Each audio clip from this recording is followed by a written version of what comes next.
হাফিজুর রহমান রে কত গালি দাও, কিন্তু কলিজাটা দিয়ে বলতেছি বাবা রাগ করিস না, আসলেই তো আমি গালি পাওয়ার যোগ্য রে বাবা।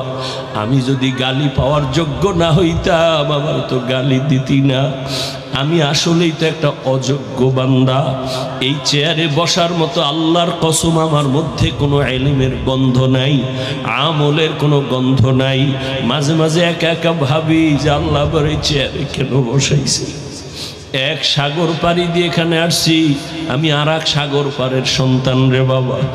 এই মানুষগুলো কেন আসছে তাও আমি বুঝি না, অথচ আমার কথায় কোনো কিছুই নাই, আমার ইলম নাই, আমল নাই, কেন আসছে তাও জানি না। আল্লাহর কাছে এখন শুধু একটাই দোয়া করি, মালিক তুমি আমার সম্মানের জায়গায় বসাইছো, গুনার কারণে ফালাইয়া দিও না রে আল্লাহ। সম্মানের জায়গায় বসাইছো রে মালিক, গুনাহের কারণে তুমি ফালাইয়া দিও না। ও কলিজার যুবক, পায়ে হাত রাইখা বলি, কলিজা দিয়া মোহাব্বত করি রে বাবা। আমি এখানে একটা যুবকেরও হুজুর বানাবার জন্য আসি নাই, ভয় নাই। আমি তোমাকে একবারও বলবো না তুমি স্কুল ছাইরা কলেজ বাদ দিয়া মাদ্রাসায় যাও, দাড়ি লম্বা করে তসবিহ হাতে নাও, পাগড়ি লাগাও, একবারও বলবো না। বরং আমি তোমার পক্ষে কিছু কলিজা দিয়া দোয়া কইরা যাব। আমি শুরুতেও বলছি, আবারও বলি, আমার দোয়া কবুলের খোদার কসম গ্যারান্টি নেই, তবে এই মাঠে বহু আল্লাহর বান্দা আছে আমিন খালি ফেরত যাবে না। আর এটা রসুলের কথা, একজন আর আমিন যদি মজলিসে কবুল হয় সবারটাই কবুল হয়ে যাবে। ও আমার কলিজার যুবক, ভালো করে স্মরণ রাখিস, আমার আল্লাহ কত দয়ার মালিক। ও আল্লাহর গোলাম, ওই আল্লাহর বান্দি জীবন ভর গুনাহ করিয়া ওড়না মাথায় নিয়ে চলে। ও যুবক, মুজার সাথে ওড়নার একটা মাথা গিরে লাগায় পানি উঠাইছে, মুজার মধ্যে পানি লইয়া দৌড়াইয়া কুকুরের পান করাইয়া দিছে। নবীজি সাহাবাদের সামনে এই ঘটনা বয়ান করতেছেন। হাদিস, নবী বলেন, সাহাবায়ে কেরাম জাননি এই মহিলা জাহান্নামী। ওড়নার ওই মুজার সাথে বেঁধে পানি উঠায় কুকুরের যখন পান করাইল, কুকুরটা প্রাণ ঠান্ডা হয়ে আস্তে ঘুমায়া গেছে। আল্লাহর নবী কয়, ওই মহিলা পানি পান করানো মাত্র কেমন যেন একটা গায়েবী আওয়াজ আসতেছে, কে যেন অদৃশ্য থেকে বলতেছে, ও আল্লাহর বান্দি, জীবনে যত গুনাহ করেছো, আজকে যে কুকুরের পান করাইয়া আরামে ঘুম পাড়াইছো, শান্তির ঘুম কুকুর ঘুমায়, এই একটা খেদমতের বরকতে আল্লাহ তোমার জীবনের সব গুনাহ মাফ করে দিয়েছে।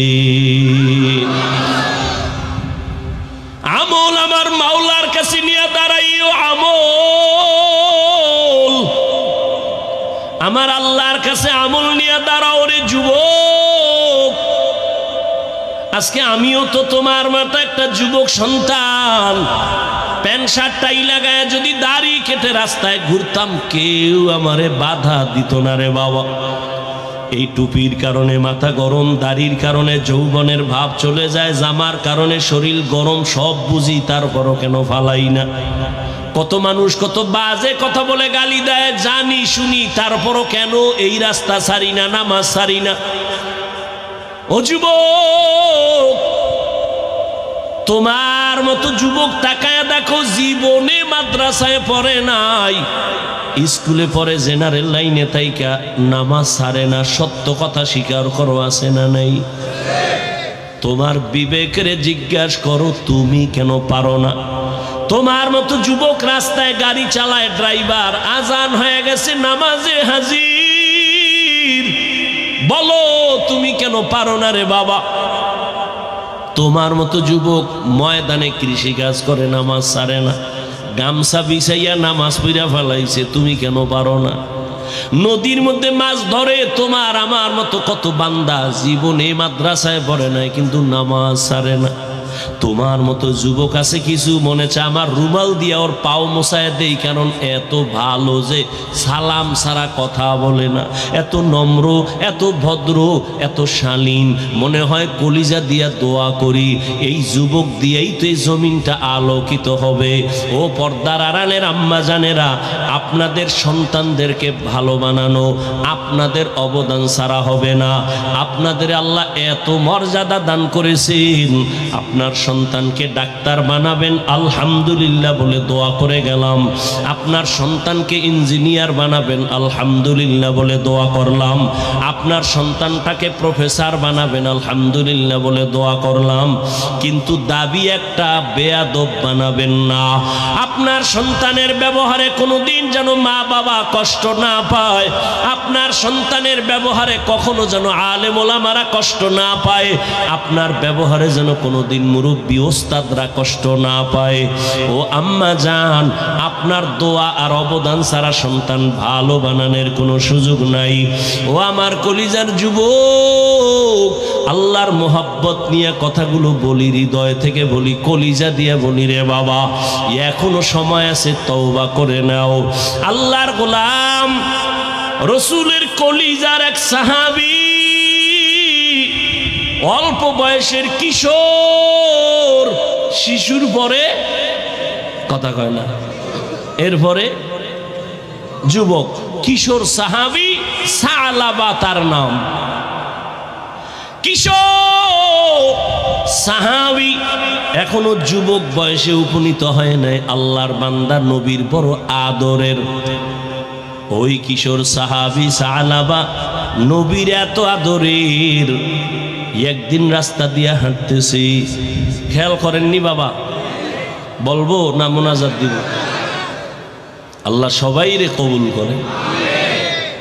মাওলার কাছে 2 ফোঁটা চোখের পানি নিয়ে বাড়ি যাইও রে যুবক।